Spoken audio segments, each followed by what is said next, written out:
Hey, thanks for watching this quick video. I'm Coach Sless along with Coach Cliff, wherever he's at. We're from Anytime Fitness, and today in this video, we're going to be talking about foam rolling.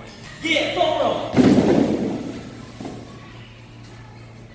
Alright guys, so foam rolling is actually called self-myofascial release. It's a type of stretching that you can do to yourself, and it's kind of like a deep tissue massage, right? Cliff, what are some of the benefits of it? So one of the things you're going to get is you're going to get increased flexibility as you roll over that. Basically what that self-myofascial release is doing is if you have tightness or a knot in a muscle, you're forcing that muscle to relax and ease out. So you're actually going to have better range of motion because of that. You're going to be more flexible because of the relaxation of the muscle. Definitely. It's also going to help improve your muscles' recovery. So when you're working out hard, you have that soreness, that tightness, it's going to help get rid of that. And on top of that, one of the other things is since you're moving better, you're kind of getting that improved range of motion, your injury prevention is going to be a lot better. You're not going to have as much overactive or underactive muscles because you're kind of getting things back out to where they need to be. So you're less likely to hurt yourself doing an exercise afterwards. Definitely, and like Cliff said, building onto that, it's going to improve your overall range of motion. So you're going to be able to recruit your muscles more, and they're going to be more functional for you. Best part is, too, for some of those people worried about the looks, now if you have any areas where you have problems with cellulite, over time that's going to help smooth that out. It's not going to go away altogether, but you're definitely going to buff some of that out. You're going to see a decrease for sure. So some of the guidelines for foam rolling, especially if you're going to do it before a workout, you also want to do it before you do your dynamic or static stretching. One of the reasons is because after you foam roll, it's going to improve the ability for that muscle to lengthen.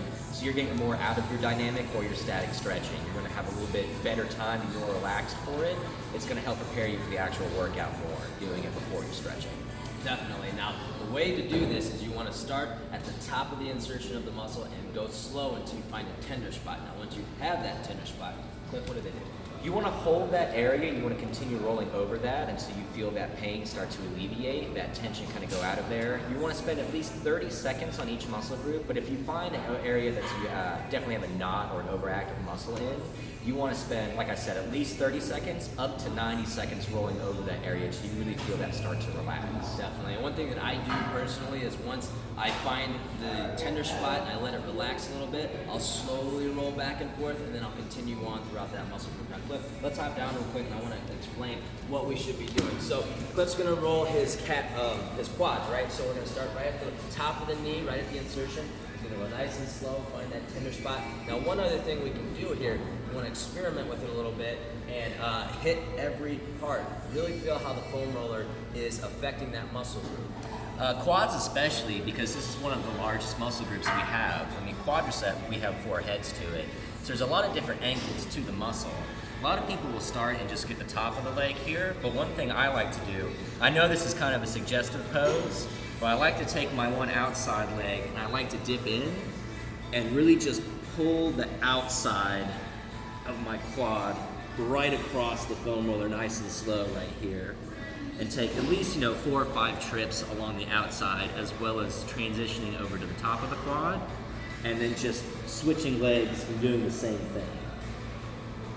A little bit more in depth here with the quads, just going off the example earlier. So Tyler's going to go ahead and start rolling those out for us.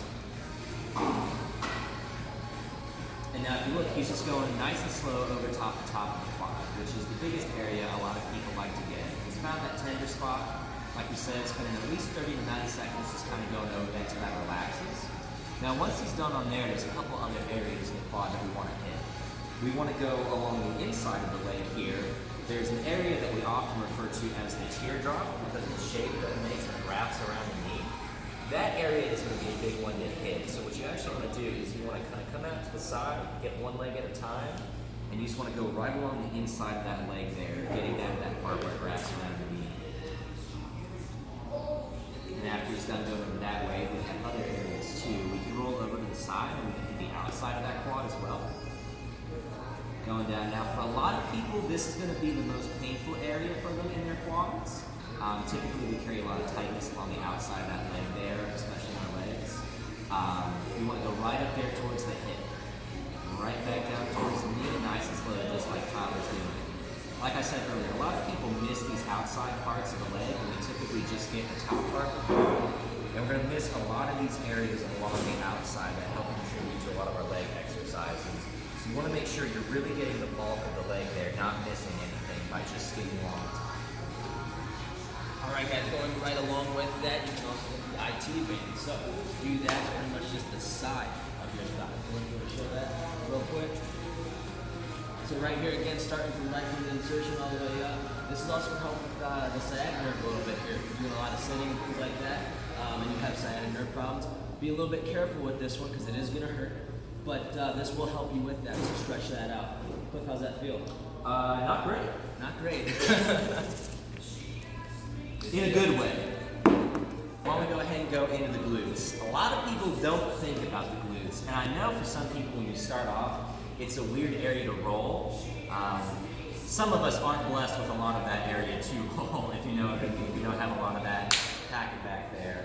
But you want to go right over top of the glute. Now the glute actually plays an important role in a lot of our exercises, especially if you're somebody that's doing a lot of squats, deadlifts, hip presses, from the floor. The glutes are a very important muscle. We get a lot of strength in our leg exercises from them. So if they're underactive, underdeveloped, tight, that's really going to impact the quality of the workout you're doing, especially on leg day. If you're not used to doing this, try just giving yourself some good glute rolls on the foam roller before your workout, a little bit more stretches for them, and see if that makes a difference in your squat next time you're coming into the workout. Todd, how's that feel on the glute? They feel great, but by now I'm used to it. You know what I mean? That's the other thing too here with a lot of this, especially if you're really tight or you really have a lot of knots, it's gonna hurt. But you fight through it, and eventually that pain dissipates. Ty, you might have a better ability to explain this right now where you're on there, but you're pretty much starting at about the top of the leg and rolling up like you're coming up towards the low back. Correct. So I'm starting right at the end of the ham, right where they connect into, rolling all the way up. Obviously, my knee is up, and I'm coming to the side. Now, what I also like to do is I like to hit that right on the side here, right where it goes into the hips, just because that's always tight for me. You know what I mean? And it hinders me when I do my squats if my hips are really tight. So I really focus on this and using those hips using this to work my hips. And Ty, you actually brought up a good point that I don't think we thought of before on here. But that's the importance of really making sure that full weight is on there. That mentioning of getting that leg crossed over the knee. A lot of times when people do a lot of foam rolling, we're not putting as much pressure as we can on there. And I understand if you're new to it, and it is going to be uncomfortable the first time you roll, you might see some people kind of just easing into it, but it's important after you ease into it for a while to really work on getting more of that body weight, more of that pressure on there. Because the deeper in you can get, the more benefit you're going to get out of it. If you're just going over really lightly and you're not feeling a lot while you're doing it, you might want to step it up a little bit more, put more of your weight on the foam roller. Over is what, at least for the both of us, is the most uncomfortable area to foam roll over, and what's probably uncomfortable for most people out there. How many people typically suffer from really tight calves? I would say probably 90% of the people that we see have super tight, overactive calves. If you're someone that suffers from things like shin splints a lot when you run, one of the issues you might actually be suffering from is a tight calf. So if you're a person that suffers from those, maybe foam rolling them out before running can actually help alleviate some of those issues. So now one thing before I get started, I'm not going to do my full leg here, right? I'm just going right to where the calf actually starts, inserts, and coming up right before my knee. Why do we do that, Cliff? You never want to foam roll over bone or joints. You want to keep that right there in the meaty part of the muscle. So you never want to roll directly over the ankle. You want to keep that right above where that insertion in the leg is, like Tyler was saying, and right before you get to the back of the knee. Trust me, those will not feel good. And so right now you'll see he's got one leg crossed over the other, which is good. One of the things I was talking about earlier, a lot of times when we see people start with calves, they want to put both legs up on the foam roller and just kind of move them back and forth. You really want to get that pressure on there, especially with the calf. Trust me, I know it's not going to feel good, but it's just like a deep tissue massage, like we said earlier. It's going to hurt at first, but afterwards the relief is going to be worth it. So you do want to try and put as much of that pressure on there as you can. Go ahead. Going back to squatting, one thing that I do too is I always focus on the calves because it hinders, again with the hips and the calves being tight, it hinders me getting down to the position that I want to get down, that depth that I need. And another thing that I do too is I'll hit the sides of the calves. I see a lot of people missing that, but that's where I'm super tight. I was going to say, just as one small note too, when you're doing this, You'll notice Tyler is up on his hands in the back. He's not on the floor, so he's actually holding himself up on his hands. Now, I understand if you have wrist issues or other things that might be uncomfortable, but again, this is just to put as much weight on that as you can. Now, if you need to ease into it, kind of drop yourself down a little bit, that's okay, but you really want to make sure you're doing one leg at a time, really focusing on putting pressure on that leg. One thing that I see a lot of people do when they're trying to do this is they'll overextend themselves, right? They'll be out here, and then they'll complain that their shoulders hurt.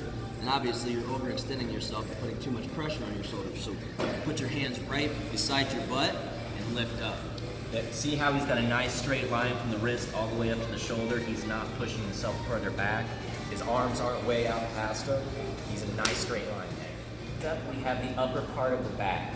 Now, this is a big thing here. You want to start just from that a little bit above the middle there, all the way up. You don't want to hit the lower back. Now, reason for that being is we don't want to go directly over the spine there in the lower back, and a lot of us, especially now, we have a lot of lower back issues in America. A lot of people suffer from lower back pain. If you're one of those, you don't want to foam roll across that and aggravate it more. So we actually tell people to avoid the lower back, just stick to the upper part of it like Tyler's doing here. You'll notice he's got his his heels driven into the floor. He's got his butt up off the ground, and he's just using his legs to push himself back and forth across the foam roller there. So Tyler, how does that feel as you're going across your back? It actually feels really good. This is one that a lot of people really like. So if you have any issues, when you're doing rows, things like that, tightness in the back, issues during pull-ups, any of your big back movements for your workouts, this is something that you can do beforehand to really kind of help ease that out. The back is, one of our larger muscle groups in our body, and it's typically something we don't pay a lot of attention to. So this is a really good area, especially to go over, especially if you have any tightness and shoulder issues, things like that while you're working out. Definitely. So we're going to move on to the last, since we're talking about the back, it all is inclusive in there. So how do we do that? So Tyler's going to get right here on his side. The lat, if you're not familiar with, is the part of your back that actually extends out here. If you've ever flexed, it's that part they usually call the, like you're a flying squirrel. It's that wing that sticks out from your body there. So Tyler is down on his side. Again, he's up off the ground just slightly. He's using his legs to push himself back and forth across there. This is another area that for me personally, I hate foam rolling over. It's very uncomfortable for me. I carry a lot of tightness in my lats. So Tyler, how does that feel on your back? Well, since I did back on Monday, it kind of hurts. But Yeah. it's good. It's a good hurt. So, Okay, guys, now don't do this if you have congestive heart failure, kidney failure, blood clots, contagious skin conditions. or any other prior injuries that may hinder you from doing it. Alright, y'all, thank you so much for watching this quick video. I hope it's been very informative, and if it has been informative, if you've learned a lot and it's helped you, it's probably going to help somebody else. Don't forget to share it. Also, like. If you have any questions, feel free to comment below or send us a private message. We'll help you out as much as we can. Cliff, thank you so much for joining me today, and that is it. Woo!